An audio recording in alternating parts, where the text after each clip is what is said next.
Now, it's not just my job to sit here and tell you about the politics of the day, but something that I clearly am very across is how the media covers politics.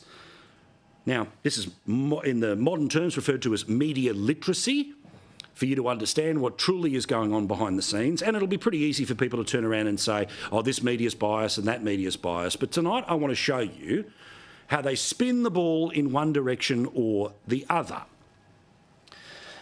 Now, 60 Minutes in the past couple of weeks has done profiles on both the Prime Minister and the alternative Prime Minister.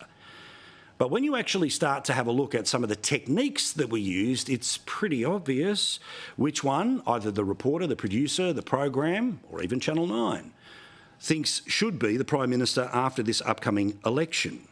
Now, as always, the 60-minute interview is one where you get to show your quote-unquote softer side.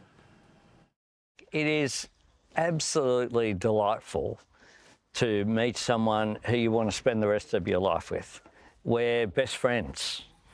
As well as in a relationship, and that's just tremendous. Working at the local butcher. For me, as like a pretty shy kid, actually, it sort of brought out the ability to speak to people across the counter, and it was a sort of a fun environment to work in.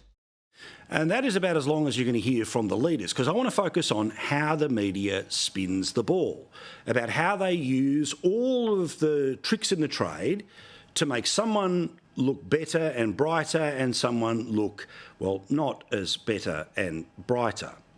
Perfect example. This is about how they started their profile with Anthony Albanese.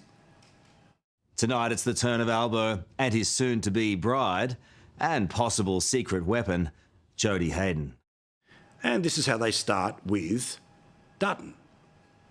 Unfriendly, unlikable, unelectable. For those who oppose opposition leader Peter Dutton, he's easy to characterise. Also, without boring you about the technology of television, but things like lighting is really important. The more light you throw on a subject, generally speaking, the nicer and better that they are going to look. Have a look at the lighting setup that was for the interview that was done with the Prime Minister, I believe in Tasmania. All of it pretty light, pretty bright. Well, basically it was a dolphin torch when they were talking to Peter Dutton. Tight shots, no example of a nice big modern room, no extra showbiz around it, just a tight and, as I said, fairly poorly lit image. Now, this matters because hundreds of thousands of people, the people who in compulsory voter land, will only just start making their decision in the next little while, coming off the back of the country's biggest TV show in maths. How these things are profiled matters. Now, you know that I have an opinion, and no doubt the reporter and the producers also have a personal opinion, but they, of course, occupy a place in the place of the Australian media that is apparently right down the middle. These are the little tips and techniques which are used, as I say, to lift one person up and just to hold another person back. Now, they'll be filthy with me showing you all of this, but I'm going to show it anyway because literally last night I hadn't watched either of the profiles and I watched them back to back and I couldn't lie, it stood out to me like the proverbial. Another example. This is the type of situation they put the Prime Minister in with the reporter, friendly, let's all get on the cans. Out and about in Tasmania, the footage with Peter Dutton was walking the corridors of power in a dark suit. He's a creature of Canberra. Where old mate Albo, he's the one out and about with the people. Let's get on the cans. How good's this job? And I'm sorry to go here, but it also extends to how they profiled their partners. Now, you know, I don't talk about their partners, I don't talk about their families, but this is a big part of how these profiles work now. This is the type of questions and type of conversation that they were having with Albo's future wife. It's just Anthony and Jodie. That's right. What happens there? That's really important. It's not that exciting, Carl. Like, to be honest, it might be. Sometimes it can be. Yeah. He's strong. He genuinely cares about people, and his values are very much centred around fairness. Again, out and about, in front of water, something that like Banjo Patterson would have written a poem about. But what about how the Duttons were shown? Were they shown? No. Instead, they were in some sort of dimly lit room. I don't know if it's at their house. I don't know if it was at a hotel. I don't know.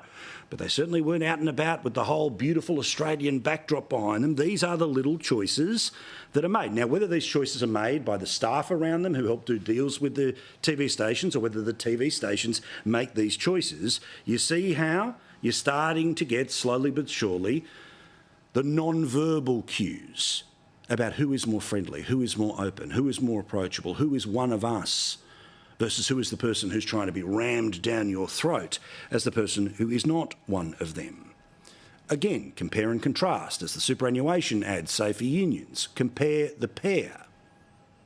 Back at home, his wife Kiralee knows her husband's not everyone's cup of tea. And the things that people say about him, I don't like them. And then, of course, there was the straight-up questions that were asked. Now, again, part of these profiles is, generally speaking, it's normally a bit of a tickle, and then occasionally there's a bit of a sharp barb that goes in. But let's have a look at just how personal some of the questions were to Peter Dutton. Mr. Potato Head, Lord Voldemort. How do you respond to that? Okay.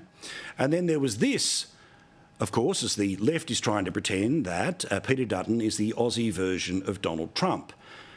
Now, there was no such question as rudely asked to the Prime Minister as was asked of Peter Dutton. From what Australians have seen thus far, they'd be forgiven for thinking that you are right up Donald Trump's arse.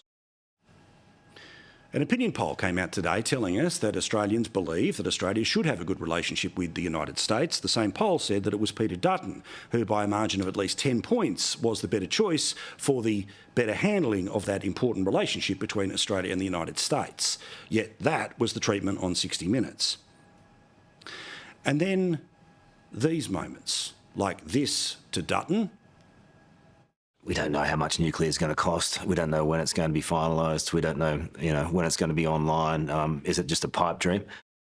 And just in case it wasn't subtle enough, I wonder which one Carl's going to vote for. Do you want me to MC your wedding? Ooh, I how don't know much how do you you charge? Mates rates. Mates rates. Now again, Carl, the producers, the network, they all have as much as a right to opinion as I do. But the difference between, say, something like a 60 Minutes and this program is that this is overtly an opinion show. It's pretty obvious in many, many little decisions what the opinion was of the people about who they profiled and how they profiled them. Now, again, people in the TV industry will hate that I am showing you this, but my loyalty is not to them. A long time ago, I gave up on the collective industry cuddles or the hope for awards. My loyalty is to you. And part of my experience as being somebody who's been lucky enough to live a dream of working in the media for as long as I have, I can see how they all do it.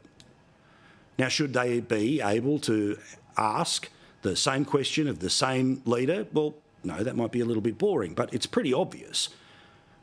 When you're constantly bringing up the worst things that are said about one person while you are polishing the image of another leader, it's obvious the message you're trying to send to the audience. At least on this show, I tell you up front what I think. You don't have to guess by the lighting.